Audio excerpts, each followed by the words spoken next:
নমস্কাৰ মৰ্নিং পালছলৈ স্বাগতম জনাইছো ষ্টুডিঅ'ত মই অনিৰ্বাণ পাঠক অসমত এতিয়া চৰ্চাৰ বিষয় আৰ্ম লাইসেন্স অৰ্থাৎ অস্ত্ৰৰ অনুজ্ঞাপত্ৰ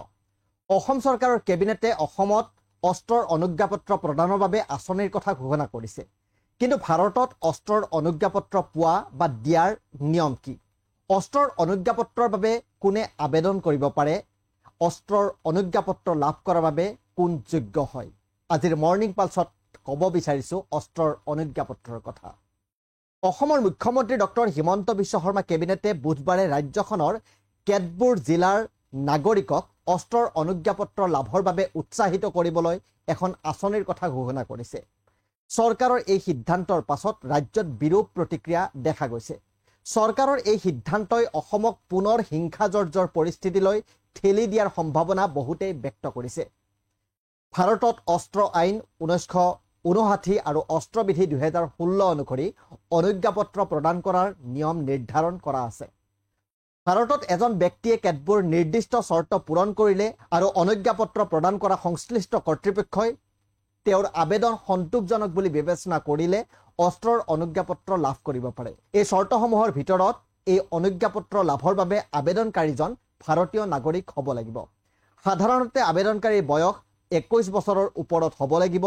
অস্ত্ৰৰ প্ৰয়োজনৰ উদ্দেশ্য তেওঁ কৰ্তৃপক্ষক বুজাব পাৰিব লাগিব আৰু সেই উদ্দেশ্য আত্মৰক্ষা খেলা-ধূলা ইত্যাদি হ'ব পাৰে আবেদনকাৰীৰ বিৰুদ্ধে কোনো গম্ভীৰ অপৰাধমূলক ৰেকৰ্ড থাকিব নালাগিব আবেদনকাৰী মানসিকভাৱে স্থিৰ আৰু অস্ত্ৰ ব্যৱহাৰ কৰাৰ ক্ষেত্ৰত উপযুক্ত হ'ব লাগিব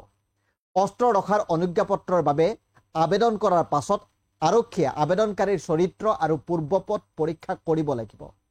অস্ত্ৰৰ ধৰণ আৰু ব্যৱহাৰৰ উদ্দেশ্য অনুসৰি কিছু ক্ষেত্ৰত অস্ত্ৰ ব্যৱহাৰৰ প্ৰশিক্ষণ ল'ব লাগিব আবেদনকাৰীয়ে পৰিচয় আৰু ঠিকনাৰ প্ৰমাণপত্ৰ যেনে আধাৰ কাৰ্ড পাছপোৰ্ট বা পেন কাৰ্ড আদি প্ৰমাণপত্ৰ জমা দিব লাগিব কৰ্তৃপক্ষক আৰু বিশেষ গণ্যমান্য নাগৰিকৰ দ্বাৰা চৰিত্ৰ সাক্ষী দাখিল কৰাৰো প্ৰয়োজন হ'ব পাৰে ভাৰতৰ অস্ত্ৰ আইন 1959 আৰু অস্ত্ৰবিধি 2016 অনুসৰি নাগৰিকক আত্মৰক্ষা খেলা-ধূলা খেতিৰ সুৰক্ষা আদিৰ বাবে অস্ত্ৰৰ অনুজ্ঞাপত্ৰ দিয়াৰ ব্যৱস্থা ইতিমধ্যে আছে লগতে সেনাবাহিনী কেন্দ্ৰীয় সশস্ত্ৰ বাহিনী বা ৰাজ্যিক আৰক্ষী বাহিনীৰ কৰ্মৰত বা অৱসৰপ্ৰাপ্ত ব্যক্তি লাইসেন্স পাবৰ বাবে যোগ্য বিবেচিত হ'ব পাৰে ভাৰতীয় আইন অনুসৰি অস্ত্ৰৰ অনুজ্ঞাপত্ৰ লাভৰ বাবে ব্যক্তি এজনৰ যোগ্যতা নিৰূপণ সংশ্লিষ্ট কৰ্তৃপক্ষই কৰে এই যোগ্যতা নিৰূপণৰ বাবে কৰ্তৃপক্ষই পৰীক্ষা নিৰীক্ষা বিচাৰ বিবেচনা কৰাৰ প্ৰয়োজন থাকে যদি কোনো ব্যক্তিয়ে সেই যোগ্যতাৰ চৰ্তৰ আওতাত থাকে তেওঁ অস্ত্ৰৰ অনুজ্ঞাপত্ৰ লাভ কৰিব পাৰে এই নিয়ম ভাৰতৰ আইনে ইতিমধ্যে বান্ধি থৈছে